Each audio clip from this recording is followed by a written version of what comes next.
Welcome to the Learning Pines YouTube. We hope this video helps. You begin by verifying prerequisites. Check the current firmware in settings, and make sure battery is above 50% so updates won't fail. Next, pair your Beat Solo 4 with your phone and connect the phone to a reliable Wi-Fi or hotspot because large firmware files need steady bandwidth. Once paired, open the Beats app or the device updater in Bluetooth settings. This starts the handshake with the headphone.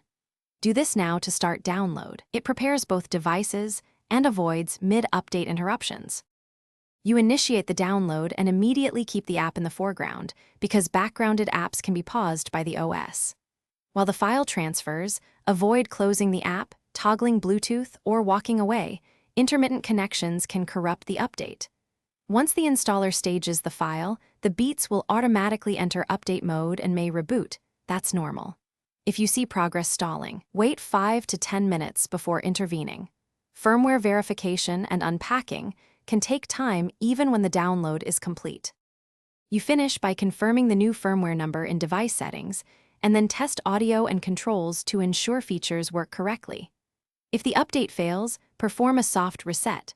Hold power plus volume down for 10 seconds to clear temporary faults, then retry.